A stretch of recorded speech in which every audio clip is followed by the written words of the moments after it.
wanted to make a comment on the situation, the Puerto Rico situation, the disaster that that's going on right now in Puerto Rico. Um, I have family members down there. I've opened a GoFundMe account. We're collecting money. We are going to send items to our family. We lost. My family, we own a little piece of land where we all built our houses. Our great grandpa left it to us as an inheritance. Three of the houses have been lost. The wind just wiped them out. It was 155 mile an hour winds sustained.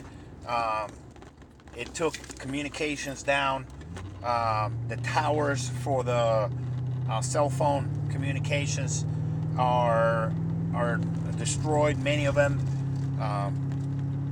Water supplies are dwindling.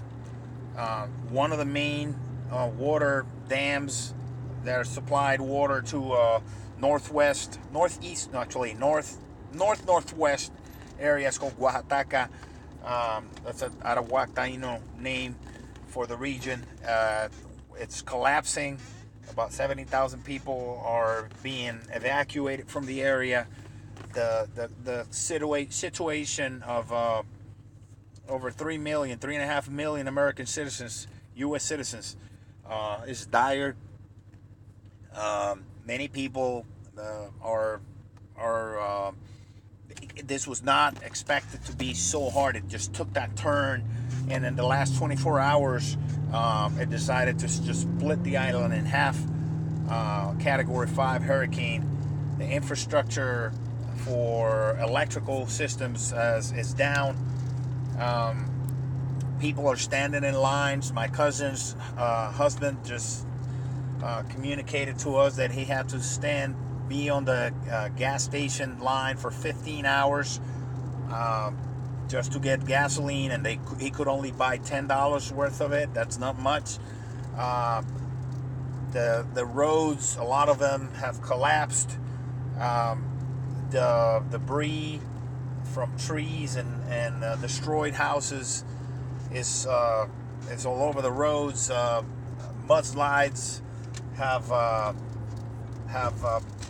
disrupted communication in a lot of the mountain towns. Some areas are now starting to get cell phone communication. If you want to go into the island, they've reestablished passenger airline traffic to the island. However, it is shameful that some airlines, specifically American Airlines, shame on them. They are charging people $2,500 to $3,000 for a round trip to Puerto Rico, or whether it's in, out. That is shameful. There should be an investigation into that, into gouging by airlines of Puerto Rican citizens, of people trying to come in and out, especially during a humanitarian crisis of this magnitude. Just like to remind people that the Puerto Ricans, we've been citizens since 1917 with the Jones Act, and we have served. Like 90% of my family members served in the armed forces in all wars that the United States has called upon us to serve in. We served honorably. And I personally think it's a disgrace the way the Trump administration has handled, first of all, anything that they touch is a disgrace. But this particular incident of a humanitarian crisis is a disgrace in the manner in which the Trump administration has handled it. This sociopath called Donald Trump is more concerned about tweeting insults, calling the mothers of NFL players bitches, than he is with helping and sending emergency humanitarian help and sending an all hands on deck response to the catastrophe that's going on in my country, my island, Puerto Rico.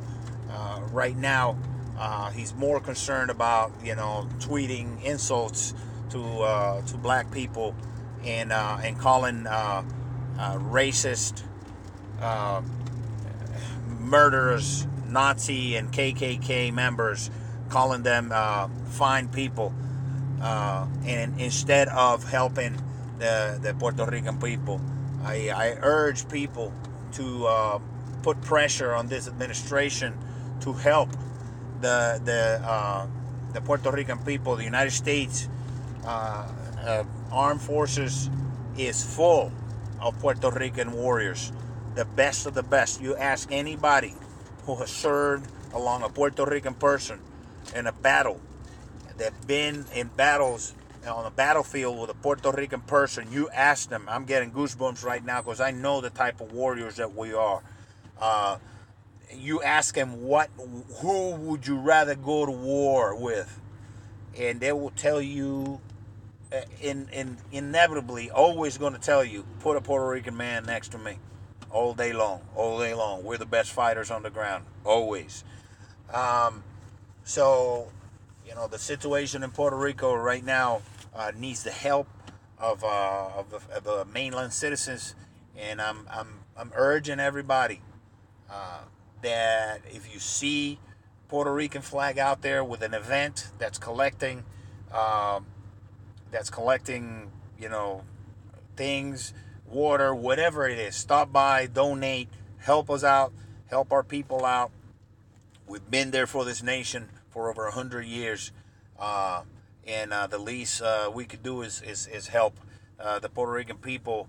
They're not. I went to the offices at the airport today to see if we could send something via air, so we didn't have to go ship it and put it in a ship, put it on the water, and so because it takes longer to get to Puerto Rico, and then it's not specific, but it's not operating. The U.S. Postal Service is not operating in Puerto Rico yet. They're not delivering. The roads are blocked.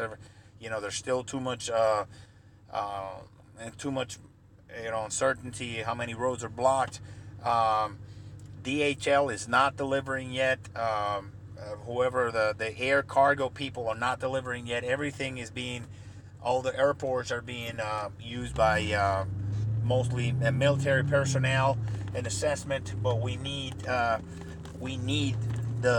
air traffic to be opened and reestablished so we can start sending families and we can start sending items and first needed items to Puerto Rico to our family members in our towns.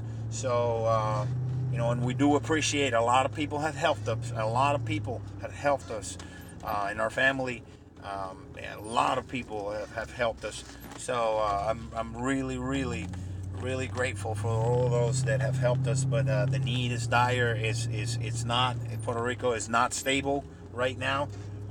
We need the authorities and everybody that's involved with disaster management to be all hands on deck, and all the people to start.